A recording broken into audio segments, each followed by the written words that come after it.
Merci.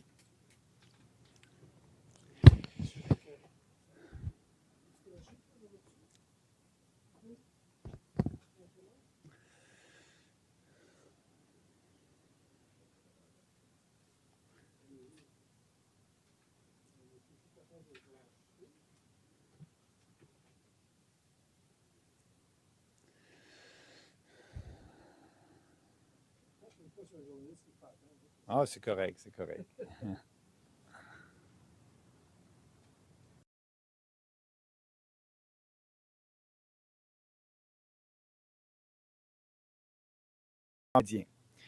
Ayant été ministre d'État au tourisme, je suis très conscient de l'importance du transport aérien pour l'industrie touristique canadienne. Je sais aussi à quel point c'est important pour les Canadiens d'obtenir le meilleur prix et le meilleur service aérien possible lorsqu'ils visitent des membres de leur famille dans une autre province ou lorsqu'ils partent en vacances dans un autre pays. In 2014, the air transport industry served 125 million passengers. It directly employs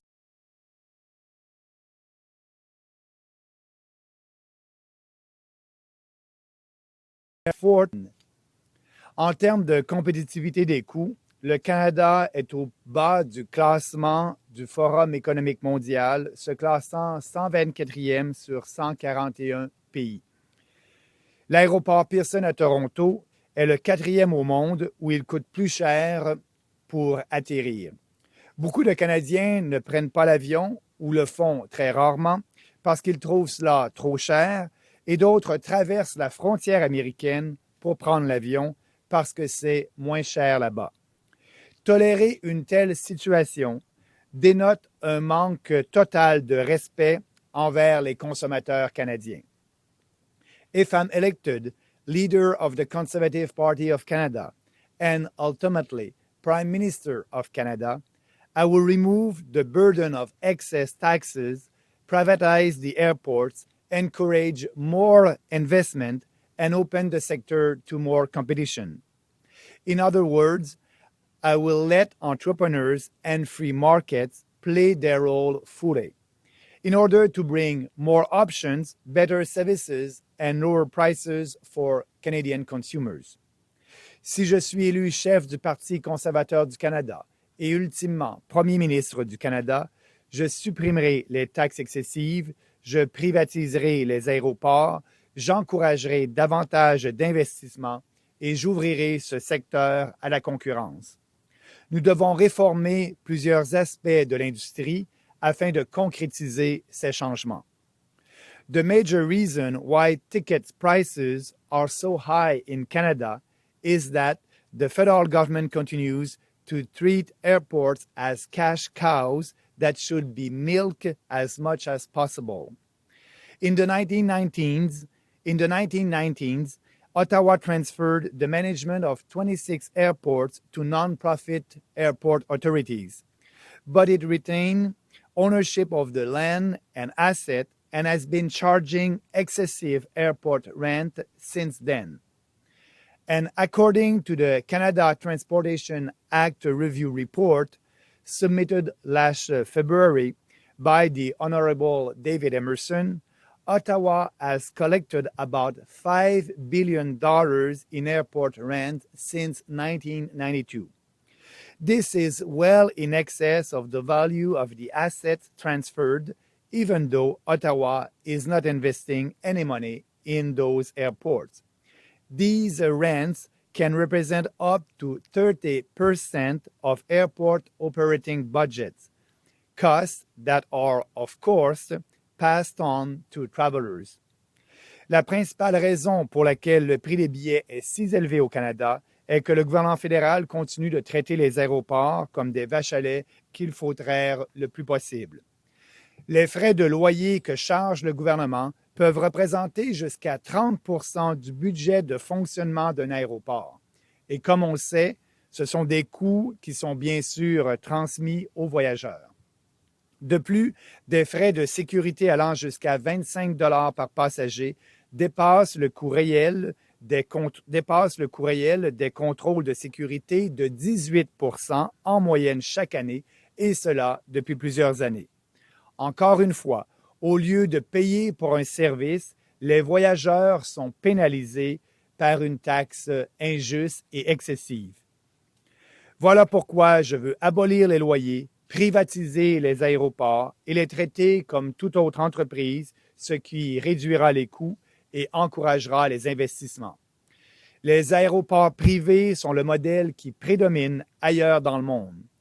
I will reduce costs, encourage investments in the air travel industry by abolishing the rents and privatizing the airports. Privatization of airports is the model that predominates also elsewhere in the world. C'est la solution du gros bon sens pour cesser de pénaliser le transport aérien et remettre de l'argent dans l'une de nos industries les plus importantes et surtout remettre de l'argent dans le portefeuille des consommateurs canadiens. A second reform that would considerably help the industry and travelers is to raise the foreign ownership limits in airlines. With its current 25% limit, Canada is among the developed countries least friendly to foreign investors.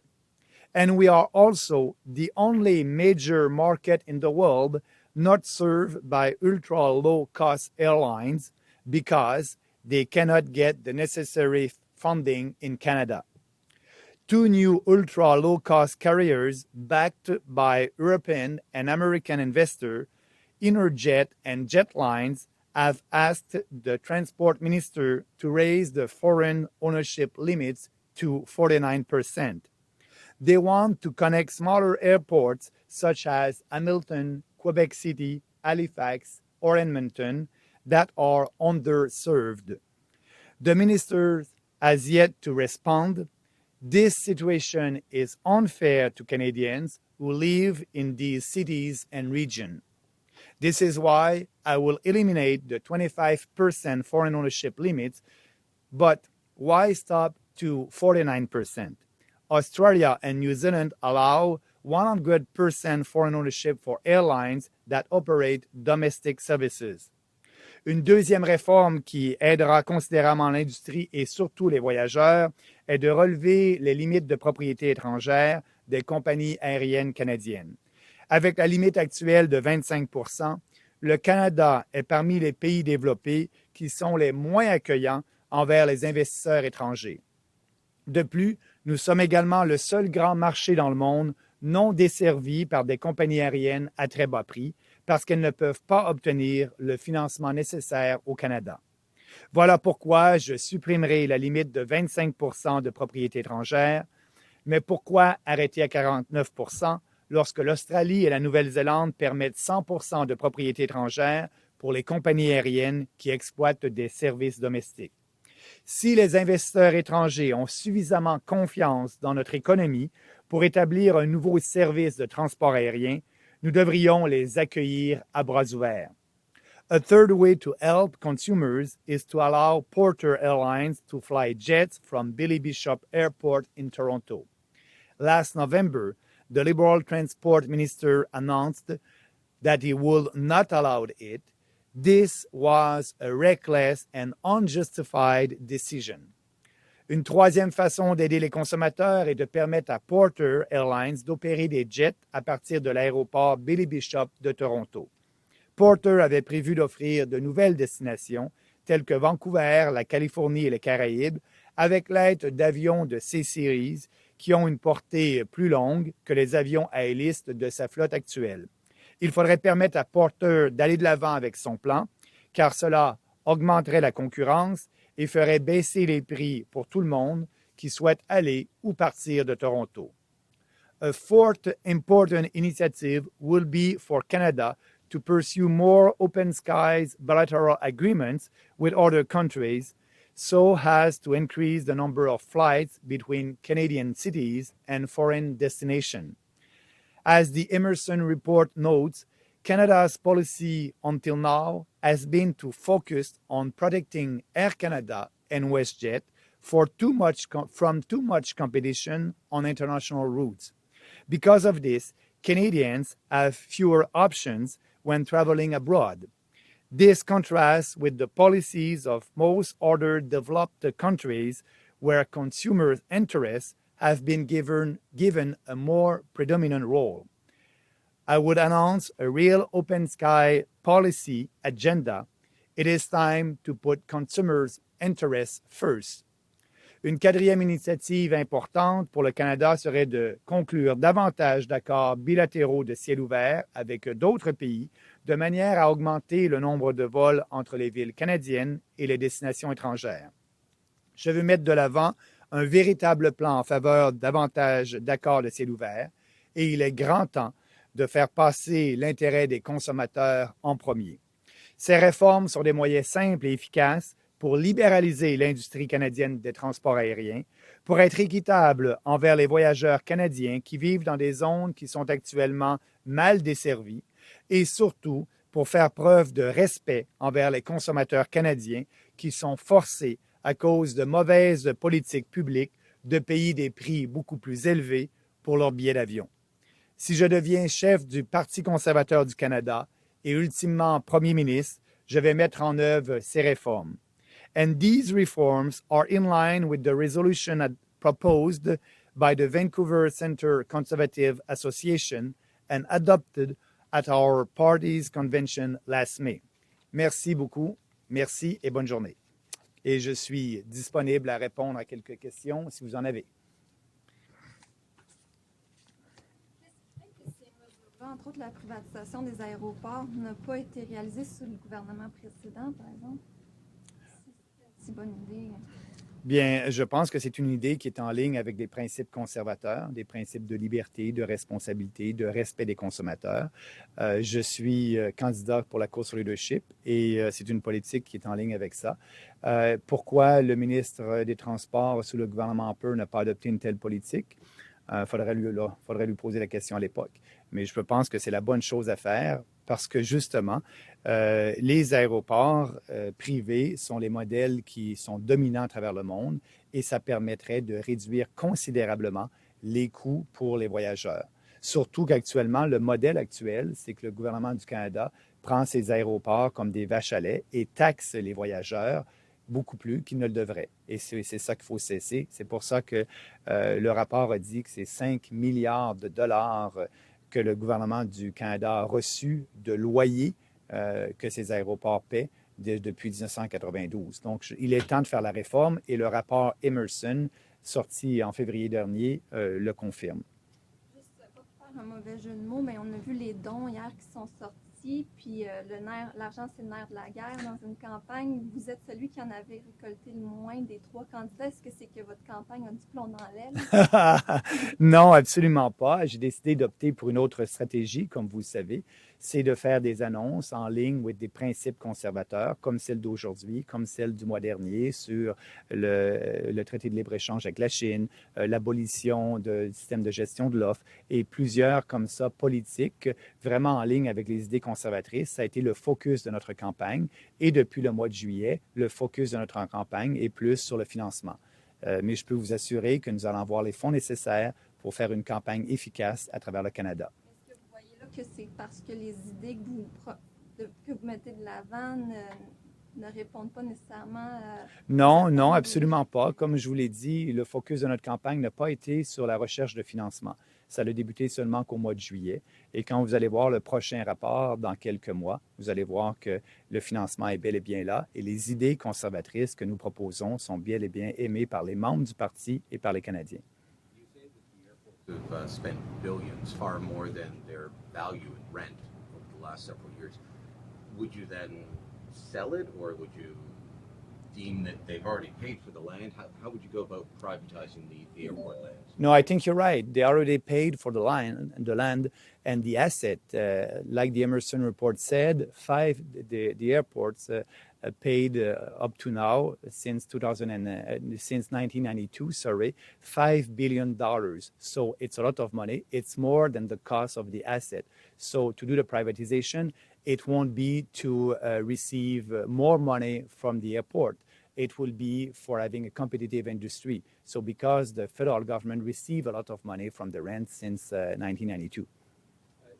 The airports here, as you say, have been paying a lot. Would you be accused of subsidizing them if you hand it over? I know that American airports, and we can look at Plattsburgh, Ogdensburg, Buffalo, they comparatively receive subsidies to make air travel cheaper. Would you be doing the same and just handing over the land? No, because as you said, they already paid for it and for the asset with the $5 billion that they gave to the federal government in the last couple of years. So the way to do that, it would be to do like other countries. This model, it is not working when the Pearson Airport is the fourth highest airport to land in. There's a problem there.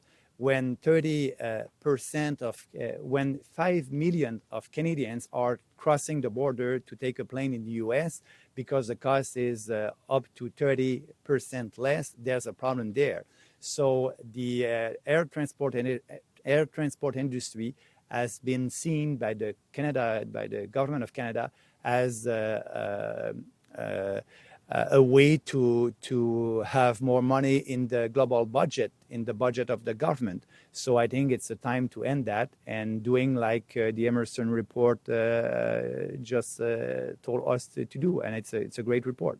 The low-cost airlines you mentioned that asked for the increase to 49% of ownership, are they doing that so that they can raise capital outside of Canada, or what are they looking to do? What are you talking about in terms of raising the ownership? Yeah, what they want to do, they want to raise money for being able to have operation in Canada. And what I've been told is they want to raise money outside the country. It is why they want to, they were asking, and they are asking right now, the federal government to raise the threshold to 49%. And I'm saying, why not 100%? And that would be good. And we're one of the only major developed countries in the world who doesn't have low-cost carriers. And I think it's time for that. So I'm asking the Minister of Transport to do his job and go ahead with that. Unique in the fact that we are the second largest landmass country, the second largest landmass, and such a small population. I mean, what does this mean for smaller airports where perhaps there isn't an economic model to keep them open from a So first of all, I'm speaking of the privatization of the major airports in Canada. There's 26 airports. You're asking a question about the smaller one. That will be the same model for the smaller one. They receive some grant actually from the federal government, the smaller airport, and they will still receive that. Sécurité de 25 $, vous proposez de les annuler complètement, de les réduire? Non, ce que je propose, c'est de faire en sorte que ces frais-là, maintenant, le gouvernement perçoit plus que le coût actuel de la sécurité dans les aéroports. Et c'est un profit pour le gouvernement. Ce que je dis, c'est qu'il faudrait qu'on taxe les passagers pour le coût réel et non pas au-delà du coût réel. C'est ce qu'on fait. C'est pour ça que, selon les rapports, c'est 18% de plus. Il faudrait finalement bien abaisser cette taxe de sécurité-là pour qu'elle représente le coût réel. Et je ne veux pas que les voyageurs canadiens subventionnent le gouvernement du Canada. Il y a une idée de charte des droits des passagers qui s'applique dans certains États. Tout ça, qu'est-ce que vous en pensez de Bien, la meilleure façon de pouvoir permettre aux consommateurs d'avoir de meilleurs services et des prix plus bas, c'est d'avoir plus de concurrence, plus de compétition. Et ces réformes, c'est ce qu'elles vont amener. Au Canada, nous avons quand même un moyen, les consommateurs ont un moyen pour pouvoir se plaindre s'ils jugent qu'ils ont été traités injustes par les compagnies aériennes. Dans le rapport Emerson, il y a plusieurs recommandations à ce sujet-là. Et c'est à voir. Mais moi, je crois et je suis certain qu'en ayant plus de compétition, les consommateurs vont avoir de meilleurs services et vont surtout payer des prix plus bas. Des consultations dans le domaine des transports pour établir un plan à long terme, disons. Et ils disent qu'ils tiendraient compte de la compétitivité des aéroports. Vous, est-ce que vous voyez ces consultations d'un bon œil? Bien, moi, je pense que ce n'est pas le temps de consulter, c'est le temps d'agir. Le gouvernement du Canada a reçu un rapport en février dernier, le rapport Emerson. on doit y donner suite. Dans ce rapport-là, l'honorable David Emerson propose la privatisation des aéroports majeurs au Canada. C'est ce que je propose aussi. C'est la meilleure façon de faire en sorte qu'elle soit plus compétitive.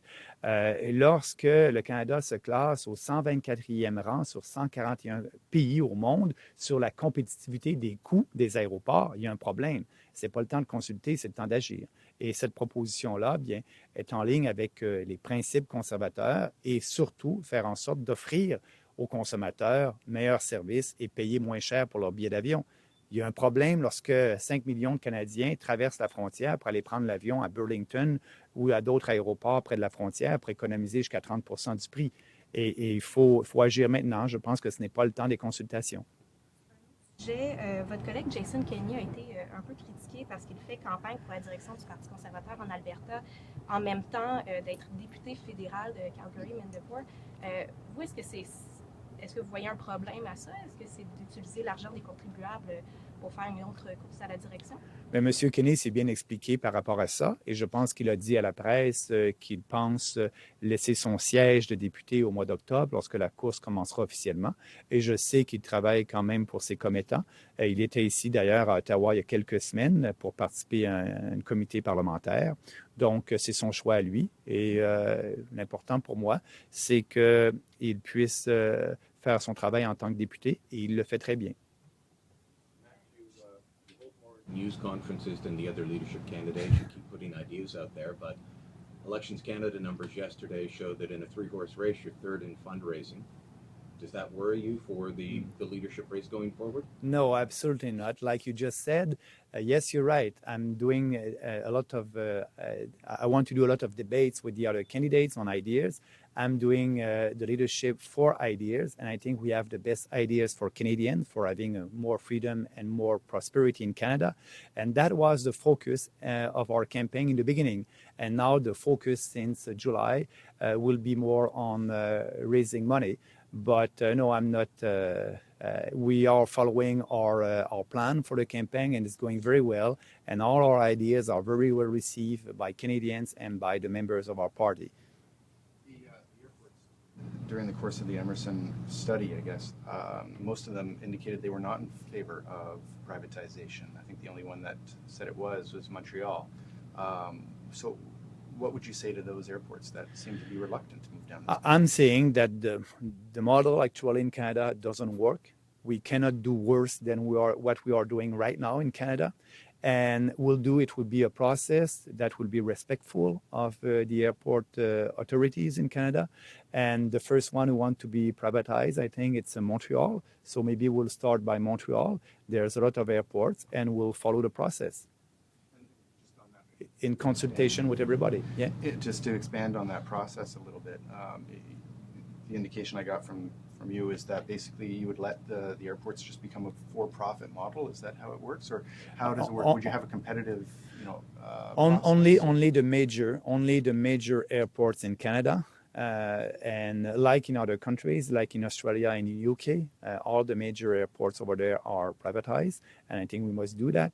Like I said before, the goal for the government of Canada won't be to raise a lot of money from that, because they receive already a lot of money from the rent of these airports since 1992, $5 billion. So that's paying for the rent, the land and the asset, I think. So that will be for having a model that will be more competitive. And also don't forget that the Transport Canada will always still have an oversight of the airports. So we're doing that for consumers. We're doing that for the airports. We are doing that for having more flights coming in Canada and more services for Canadians. So the system actually, it is not the best one. It is not the model that every country are using for having an efficient airports. So I think it's why we must go ahead with that.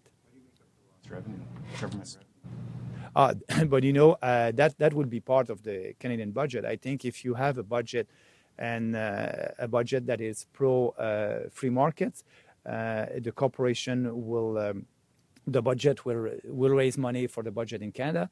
But that being said, It won't be neutral, as you said. The government of Canada will have less incomes from the airport industry, air transportation industry, and we'll have to deal with that when we'll do the budget. But that's one of my priorities. So we'll do it when the time will come. Changement, par exemple, qu'est-ce que ça aurait comme impact sur des compagnies canadiennes comme Air Canada?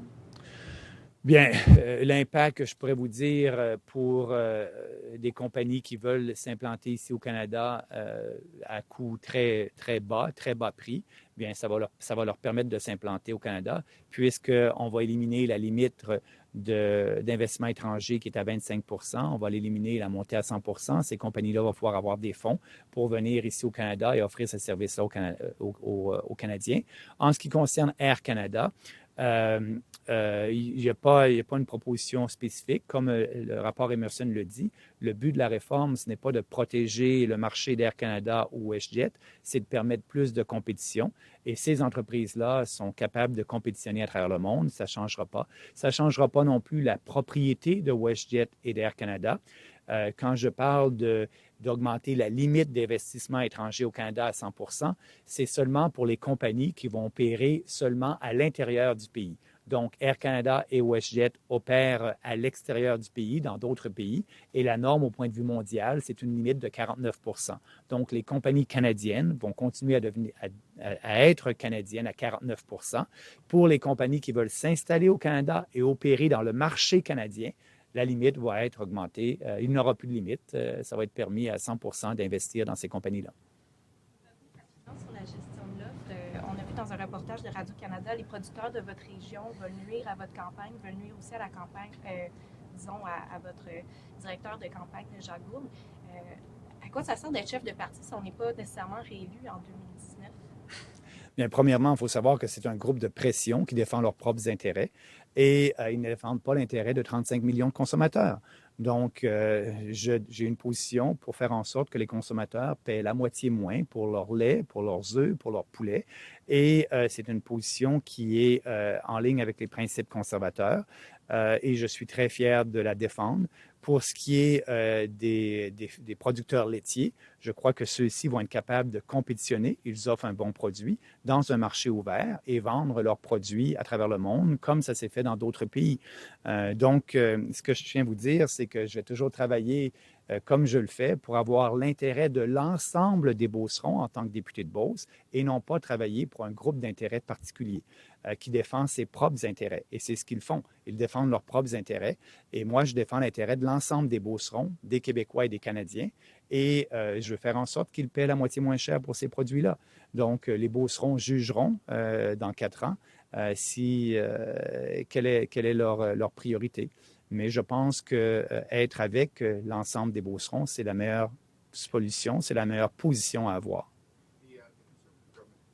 The 2008 election promised that it would raise foreign ownership for rules for airlines to 49%. Yeah. That didn't happen. Why not? I don't know. You must ask the minister at that time. But what the government did, we changed the law to allow up to 49% foreign ownership. So actually, the transport minister actually can do that with only a decision by the government in council, so only a decree. So it doesn't need to reopen the legislation. So actually, we changed the legislation for having the option to increase the limit to 49%, but we did not act on that option.